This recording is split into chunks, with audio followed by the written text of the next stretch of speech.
Estamos con este segundo contacto ya a través del Instagram y en vivo por Fresh 101.5 con el doctor Carlos Picón, esperancino, pero ahora en New York. Carlos, bueno, gracias de nuevo por este contacto. ¿Cómo estás? Bien, ¿qué tal? Buen día.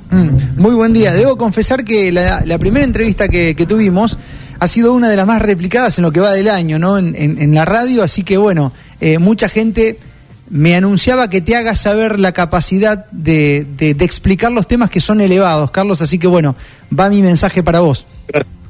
Muy mal, gracias.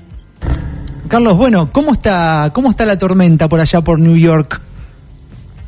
Yo creo que la tormenta, digamos, está amainando, está todo bajo control. O sea, yo creo que, digamos, las terapias intensivas, que tenemos cada vez menos pacientes, la severidad de la enfermedad ha ido disminuyendo, las cosas están bajo control. O sea, por supuesto que hay muchísima gente todavía de todos lados de Estados Unidos trabajando acá, hay enfermeras de todos los estados, hay médicos de muchísimos estados, y digamos, es una situación donde hay gran demanda, ¿cierto? Pero de todas maneras, no para nada el sistema está avasallado, digamos, no, como sabes, la mayor parte de todos esos sistemas, todos esos hospitales que crearon de campaña, que lo que se llama el Army Corps of Engineers, ¿cierto? Que pertenece al ejército, construyó esos hospitales transitorios en el Parque Central y en un centro de conferencias y demás.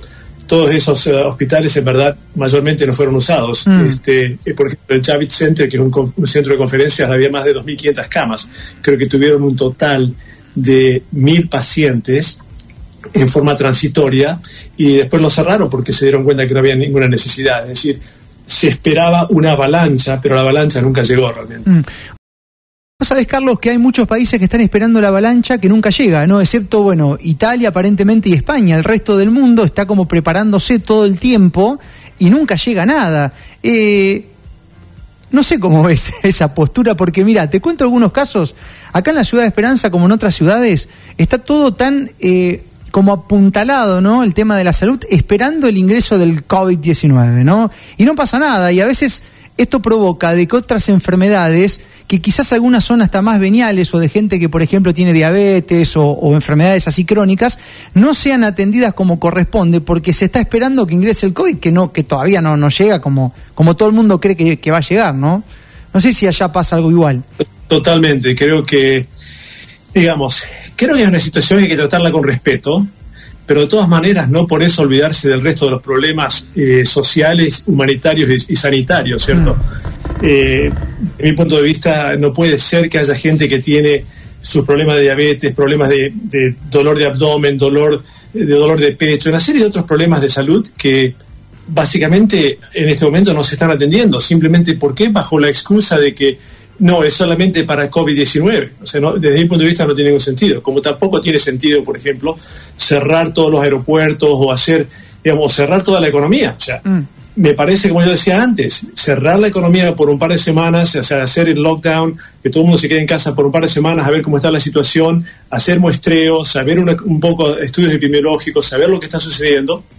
Pero una vez que uno sabe que no está realmente el problema en la comunidad, abrir un poco la economía y permitir que la gente siga con su vida normal, por supuesto con precauciones. O sea, esta enfermedad tenemos que aprender a convivir con esta enfermedad, porque va a estar con nosotros por el resto de los próximos, más probable, por los próximos 12 a 18 meses. Si tenemos suerte, tenemos una vacuna que es efectiva antes, pero tenemos que pensar que esto es una situación de largo plazo. Entonces no podemos cerrar la economía a largo plazo, porque eso, digamos, las hormigas no dejan de trabajar, las abejas no dejan de trabajar, los seres humanos tampoco podemos dejar de trabajar. Entonces, digamos, es una situación muy sencilla. Desde mi punto de vista, tenemos que darle para adelante con precauciones. O sea, hay ciertos trabajos que, por supuesto, son mucho más riesgosos. Por ejemplo, un dentista, ¿cierto? O un médico que está haciendo una actividad cerquita de la vía aérea, un médico de nariz y garganta y oído. Hay situaciones que, por supuesto, que dan lugar a mayor posibilidad de contagio. O sea, hay que acordarse de que el virus, digamos, tocar simplemente una superficie que está contaminada con el virus es altamente improbable que nos contagie. Yo veo que la gente está, por ejemplo, sale a correr con máscara o sale en bicicleta con máscara. ese tipo de cosas no tienen ningún tipo de sentido o base científica. ¿Por qué? Porque el virus uno tiene que contaminarse con una dosis infecciosa. La dosis infecciosa, por supuesto que, ¿cómo se transmite una dosis infecciosa? Una dosis infecciosa es, por supuesto, si alguien te estornuda en la cara, si alguien te tose en la cara, si uno está en un ambiente, si uno está hablando con una persona que está infectada, porque sabemos que al hablar se aerosolizan partículas que pueden tener el virus. Entonces hay que pensar, y en realidad te voy a mandar más tarde yo escribo siempre un boletín informativo para mis pacientes, y acabo de hacer un boletín informativo que, bueno, lamentablemente son muchas páginas, son 14 páginas, pero ahí está toda la información respecto de todo lo que pude encontrar que es relevante acerca de COVID-19, y en verdad lo escribí en inglés, pero lo voy a traducir al español, y te lo voy a pasar, que pronto puedes compartir con tu audiencia, porque muchas de estas preguntas se responden ahí, muchas de estas cosas, digamos, están... o sea, yo no quiero hacer ningún tipo de comentario político porque ese no es mi rol, pero creo que los políticos se tienen que informar antes de tomar decisiones y la ciudadanía tiene que demandar decisiones correctas.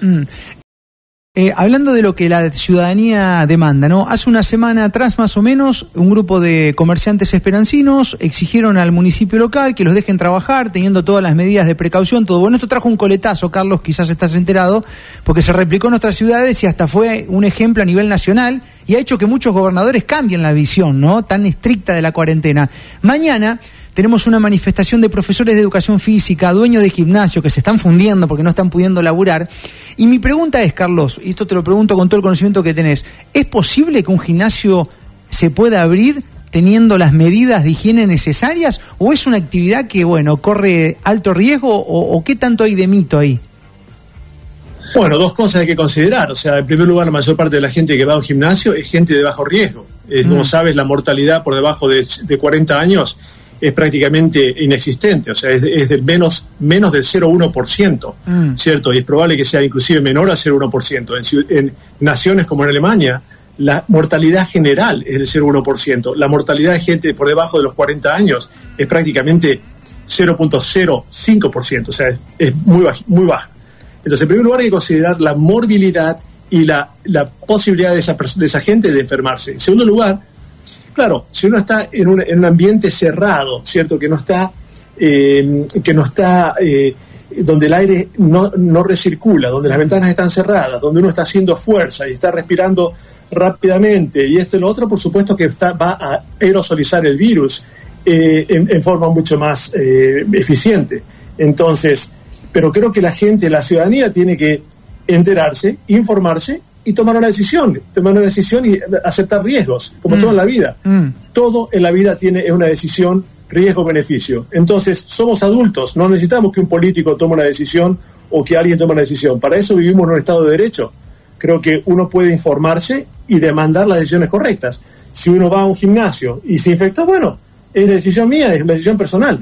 Entonces tenemos que ser prudentes porque no queremos tampoco ser vectores. No solamente es lo que nos sucede a nosotros, sino que cuando uno decide vivir en sociedad, uno tiene que básicamente cuidar a los otros miembros de la sociedad. Entonces, es una decisión que tiene varios puntos de vista, pero creo que se puede hacer tomando precauciones, ¿cierto? Con menos gente, claro, disminuyendo el número de gente por sala, limpiando todos los equipos y pensando en ventilación y también saber que el riesgo nunca es cero.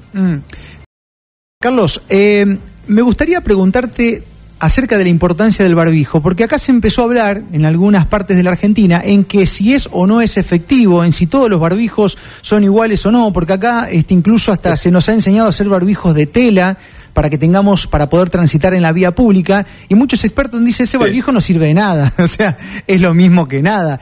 Y también nos encontramos con, por ejemplo, en Capital Federal, donde hay una ordenanza que dicen que las personas que incluso van dentro del auto con las ventanillas cerradas tienen que tener barbijo puesto, ¿no? Y nos encontramos con casos de remiseros, ponele, que están 4 o 5 horas. Digo, ¿eso es saludable, es contraproducente? ¿Qué hay de verdad en el barbijo? ¿Ayuda, no ayuda? ¿En qué caso ayuda, en qué caso no ayuda? Ya veo que te estás riendo, digo, no podés creer lo que te acabo de contar, ¿no? Exactamente, digamos, la burrada no tiene límite. Wow. Lo único que te puedo decir,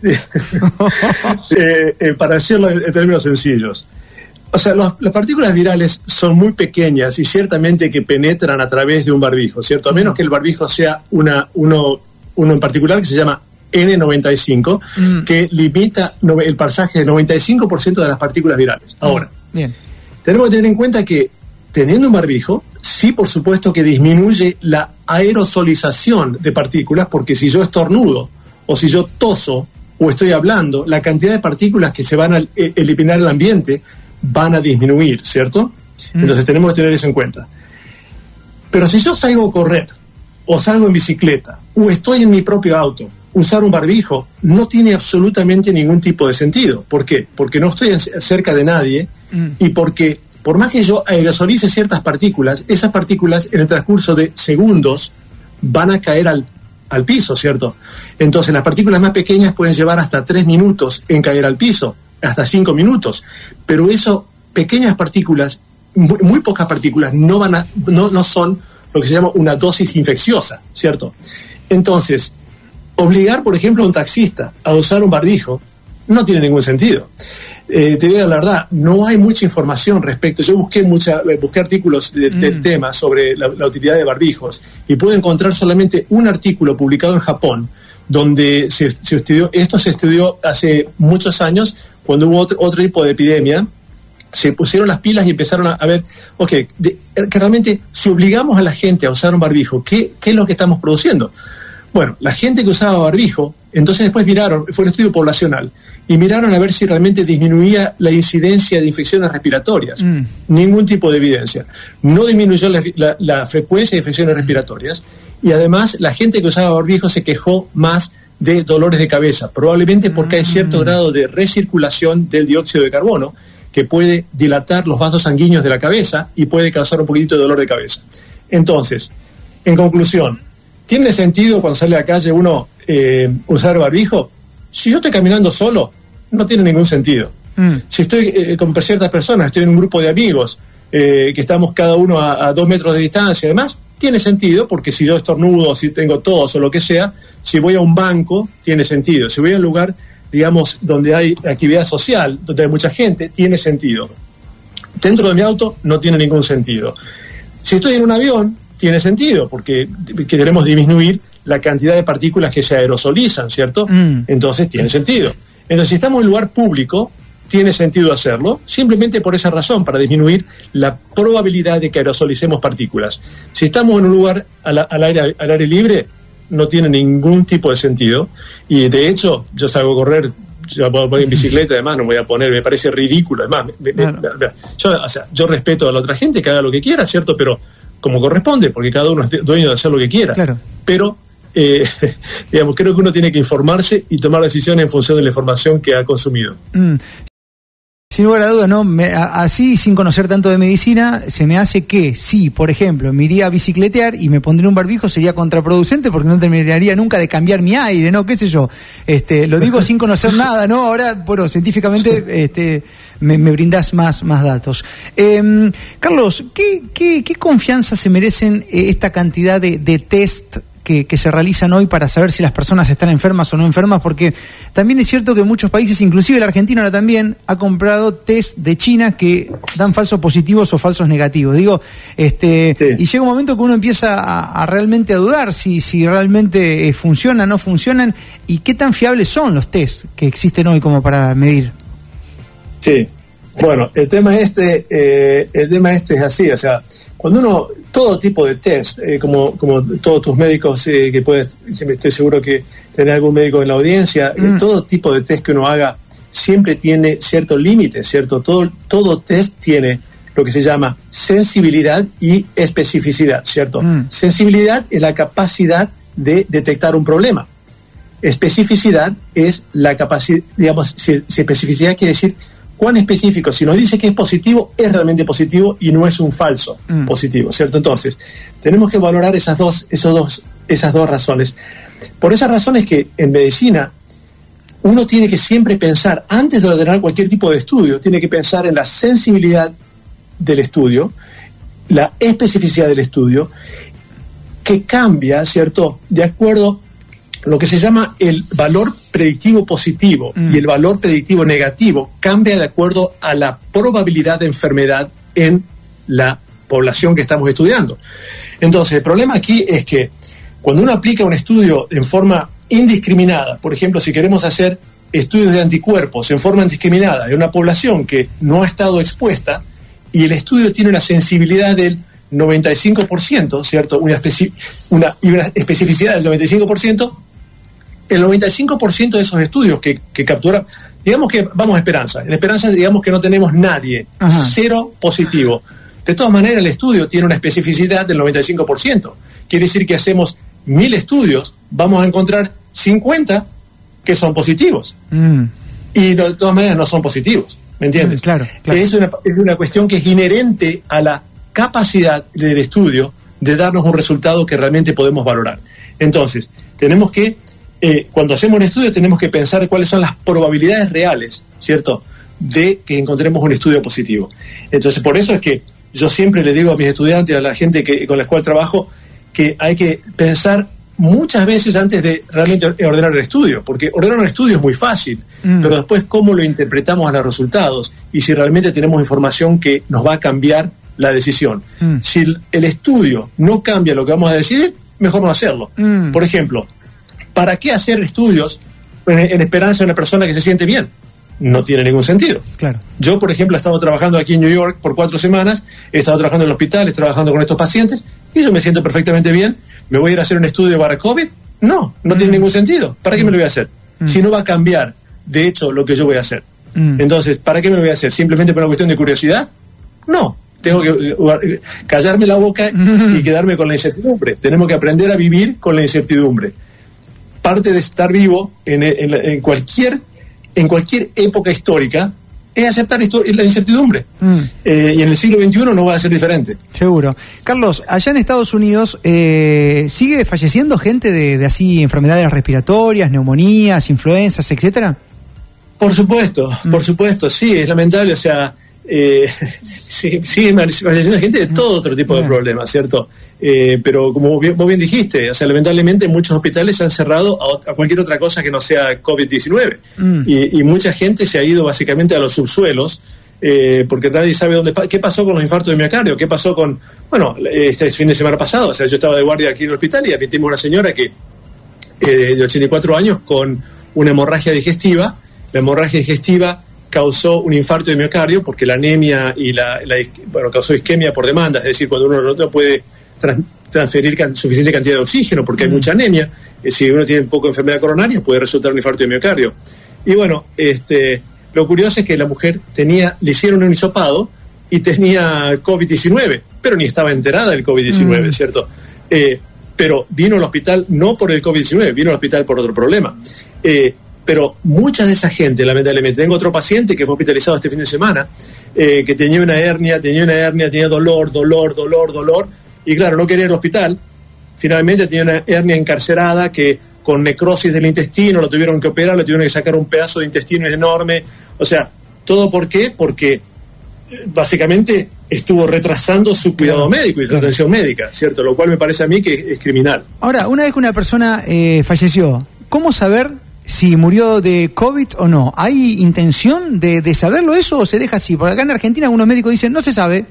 Es más, lo que a veces se dice, pero es extraoficial y uno tiene ciertas sospechas, es que a más de uno le ponen COVID como una forma de alivianar, digamos, la causa de la muerte. Bueno, por supuesto que hay maneras de hacer, hay maneras muy, muy sencillas de hacer estudios forensicos y de saberlo, ¿cierto? Pero hay que inhumar el cuerpo y hay que hacer estudios de que se llaman PCR, de Polymerase Chain Reaction, o sea, estudios genéticos buscando por el genoma del virus, ¿cierto? Es muy sencillo hacerlo. Se puede hacer también en un cadáver, en las secreciones del cadáver o en los restos del cadáver, ¿cierto?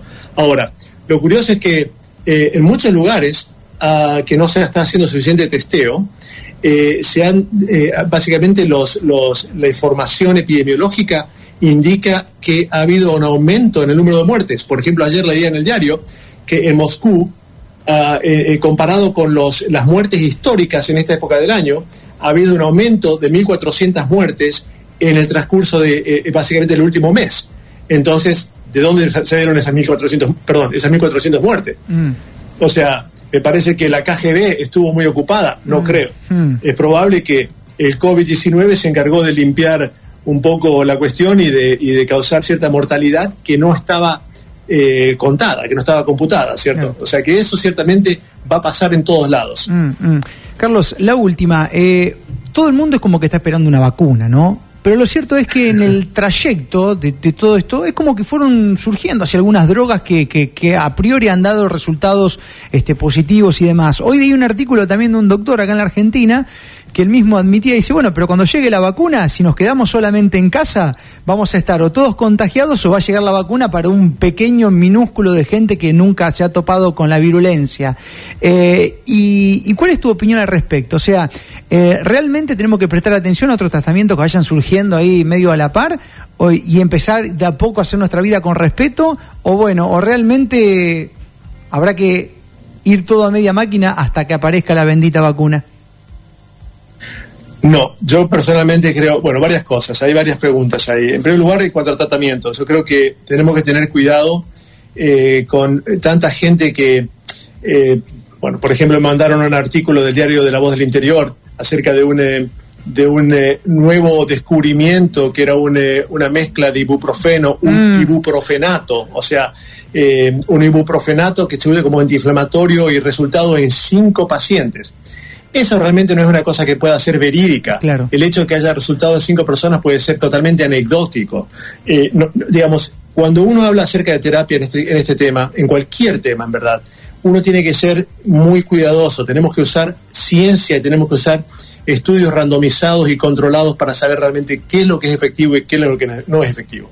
Sabemos que, por ejemplo, Remdesivir, que es un antiviral que tiene específica acción en contra de este virus, es efectivo para disminuir la severidad de la enfermedad, para disminuir los números de días que uno está intubado en un ventilador mecánico y también parece mejorar la mortalidad. Ahora, es probable que tenga que ser utilizado en forma diferente, o sea, que tengamos que utilizarlo en forma más temprana, porque el problema es que en algunos de los estudios se utilizó demasiado tarde, cuando el pulmón ya se ha dañado, cuando la gente ya ha desarrollado neumonitis, puede ser demasiado tarde. Y una cosa que hay que rescatar es que no todo el mundo desarrolla neumonitis, es decir, inflamación de la membrana alveolo-capilar donde se realiza el intercambio gaseoso, que es una de las cosas que realmente causa grandes problemas, ¿cierto? Ahora, respecto al tema de la vacuna en particular, entonces lo único que sabemos hasta ahora es que el único medicamento que parece funcionar, que parece ayudar, es Remdesivir.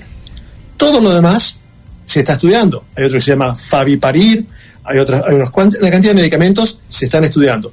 Muchos medicamentos, por ejemplo, yo me enteré a través de un colega, Esteban Fregona, que el estado de Santa Fe, la provincia, había separado medicamentos que había comprado para HIV, un medicamento que se llama Tenofovir y Ritonavir, para potencialmente utilizarlo porque se creía que tenía acción contra este virus.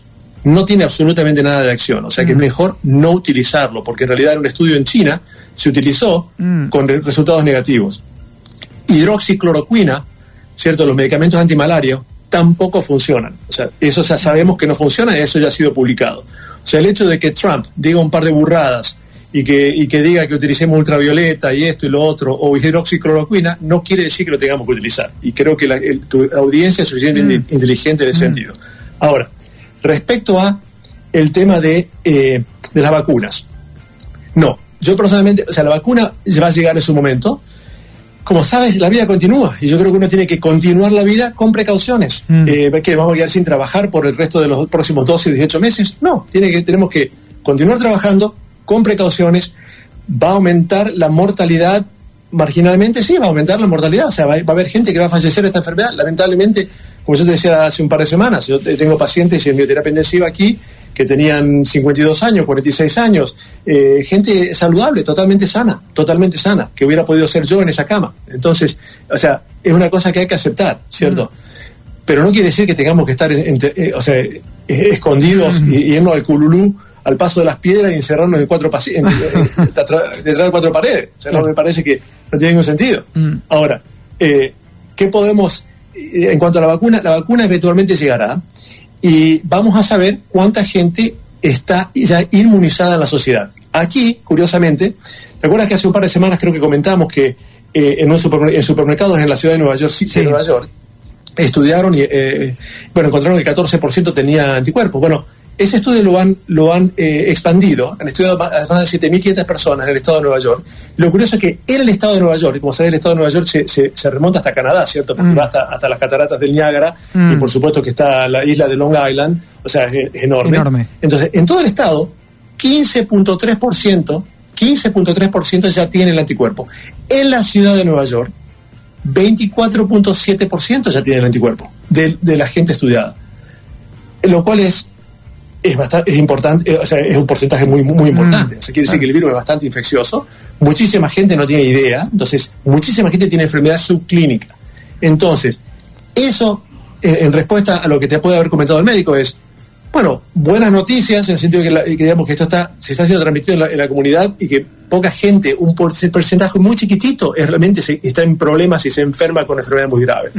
Entonces creo que eso también nos da cierto grado de seguridad para empezar la actividad, para movernos, para empezar a trabajar, y ciertamente tenemos que pensar cuál va a ser la respuesta en nuestro medio de la salud pública, porque no se le puede pedir a simplemente dos hospitales privados, dos sanatorios privados, ¿cierto?, la Avenida y el Sanatorio Esperanza, que hagan todo el esfuerzo. Esto es una cosa que, digamos, el Estado y la ciudad y la comunidad tienen que ponerse las pilas y ayudar para toda la gente que va a necesitar tratamiento para esto, porque la gente que realmente se enferma, el tratamiento no es barato, porque estar en una terapia intensiva y estar enfermo en forma crítica con esta enfermedad es costosísimo, costosísimo desde todo tipo de punto de vista, costosísimo porque por la atención y el apoyo que necesita una persona en un ventilador mecánico, porque frecuentemente hay complicaciones adicionales, insuficiencia renal, problemas de coagulación, o sea, digamos, entonces es una cosa costosa, y que creo que las autoridades tienen que pensar y hacer números y estudios epidemiológicos y ver exactamente cómo van a responder a ese tipo de situación. Entonces, creo que hay, digamos, informarse y ser cauteloso. Carlos, es imposible que no se me vengan más preguntas a medida que te escucho hablar. Digo, recientemente el presidente argentino comparó la Argentina con Suecia, ¿no? Suecia tiene una forma de llevar adelante. Suecia tiene una forma de llevar adelante el COVID que está un poco más apuntada a lo que muchos llaman la inmunidad de rebaño, ¿no? Que sin lugar a dudas es como que va a terminar pasando, porque lo decías recién, o sea, hay un 15% de New York que ya tiene la inmunidad. ¿Qué opinión te merece el sistema que está llevando a cabo Suecia, y si ves que se puede aplicar en la Argentina? Sí, bueno, son varias diferencias. O sea, gracias a Dios conozco bien Suecia y tengo varios colegas que porque yo soy parte de una cosa que se llama, bueno, la Comunidad Respiratoria Europea, y tengo amigos que trabajan en una ciudad que se llama Gothenburg, otra ciudad que se llama Lund, y conozco, inclusive ayer hablé con un médico amigo que trabaja en Gothenburg, y justamente le preguntaba de ese tema. O sea que para enterarme, porque yo por supuesto que he estado leyendo como todos acerca de Suecia y el approach diferente, ¿cierto? Digamos, cómo lo han encarado de forma diferente.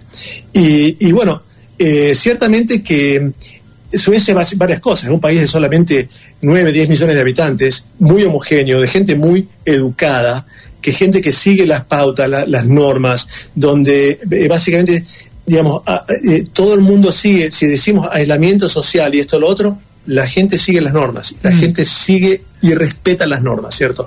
Entonces, si podemos hacer la misma cosa en Argentina, si la gente no sale, por ejemplo, no sé, el día que tiene que cobrar las jubilaciones, todo el mundo está haciendo cola además, o si levantamos la veda, y todo el mundo está tomando mate y pasando el mate a través de un círculo, y digamos pensando que se acabó la veda y que el virus se fue y está el virus de vacaciones, entonces las cosas no van a funcionar. No, la gente está educada, conoce el tema, hace los deberes, como decíamos antes, hace distanciamiento social y todo lo demás. Entonces, y sobre todo, gran protección y gran testeo a las comunidades más adultas, que son las más en problemas. Por ejemplo, en las ciudades, en los lugares, en los nursing homes, ¿cierto? ¿Cómo se llaman? Los hogares de ancianos.